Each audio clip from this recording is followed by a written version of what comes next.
तुलसी भरोसे राम के निर्भय हो के सोए, अनहोनी होनी नहीं होनी हो सो होए।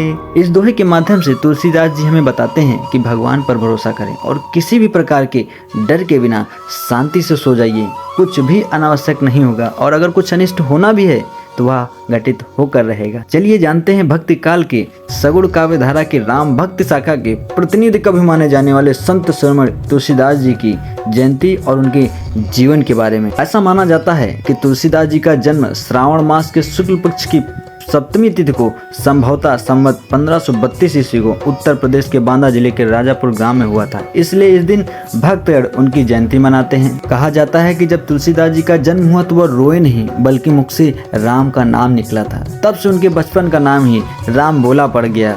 उनके पूरे 32 दांत थे जब जन्म हुआ और जन्म के समय ही उनकी माता तुलसी का देहांत हो गया और कुछ समय बाद उनके पिता आत्माराम दुबे जी का भी। 5 साल तक का तुलसीदास जी का पालन पोषण एक मुनिया दासी ने किया। उसके बाद उनके गुरु नरहर दास ने अयोध्या में उनकी बेसिक शिक्षा दी। उसके बाद नरहर दास ने उन्हें वेद वेदांत की शिक्षा के लिए काशी के गुरु शेष सनातन के पास छोड़ दिया। शेष सनातन जी ने तुलसीदास जी की शिक्षा पूरी होने के बाद दक्षिणा के रूप में उनसे चारों तरफ राम नाम का प्रचार प्रसार मांगा और फिर तुलसीदास जी वापस अपने गांव आ गए और राम नाम का प्रचार प्रसार शुरू कर दिया। तभी इसी बीच इनका विवाह रत्नावली से हो जाता है और जिससे यह बेहद प्रेम करने लगते थे। इतना ज़्यादा पत्नी के प्रेम में मोह में डूब गए कि एक पल भी पत्नी के बिना नहीं रह पा रहे थे। तभी जब तुलसीदास जी एक दिन किसी काम से बाहर गए थे तब रत्नावली को सूचना मिली कि उनके पिताजी की तबीयत बहुत खराब है। तो तुलसीदास जी को एक खत लिखकर कि पिताजी की तबीयत बहुत खराब है, मुझे जाना पड़ रहा है। जब तुलसीदास जी घर आए और पत्नी को ना पाकर खत पाया तो वह बहुत बेचैन हो गए। वह रत्नावली से मिलने के लिए संध्या के समय ही घर से निकल जाते हैं।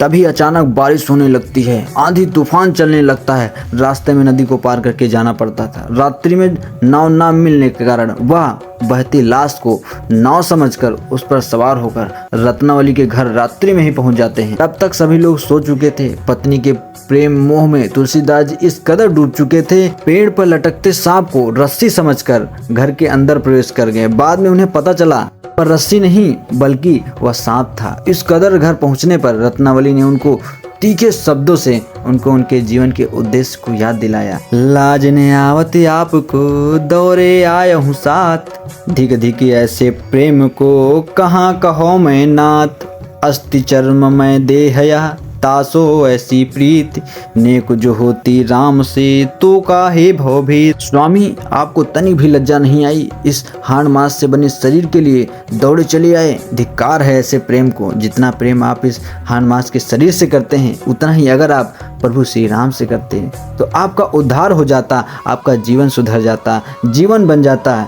पत्नी के कटु सत्य वचन सुनकर तुलसीदास जी के जीवन का उद्देश्य याद आ जाता है और उसी क्षण से वह घर त्याग देते हैं और वह एक संत सन्यासी के रूप में राम नाम का गुण गाने लगती। और राम नाम का गुण गाते गाते उन्होंने कई रचनाएं लिख डाली, जिसमें से सबसे प्रसिद्ध रचना रामचरितमानस, जिसको वह 2 वर्ष 7 माह और 26 दिन में पूरा किया था। वाल्मीकि जी द्वारा लिखित रामायण संस्कृत का अनुवाद ही रामचरितमानस है, जो कि ब्रज भाषा और अवधि में है। ऐसा माना जाता है कि तुलसीदास जी की आखिरी रचना विनय पत्रिका थी, जिसको प्रकाशित करने के लिए स्वयं भगवान श्री राम जी ने दस्तक किए थे, साइन किए थे। तुलसीदास जी का निधन 1623 ईस्वी को काशी में हुआ था।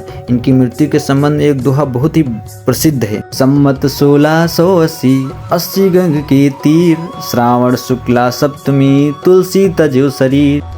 प्रकाश तुलसीदास जी की मृत्यु 1623 ईस्वी संवत 1680 को काशी के 80 घाट पर हो गई। अगर वीडियो अच्छा लगे तो लाइक करेंगे, चैनल पर नए हो तो सब्सक्राइब करें। मिलते हैं ऐसे ही नेक्स्ट वीडियो के साथ, तब तक के लिए जय श्री राम।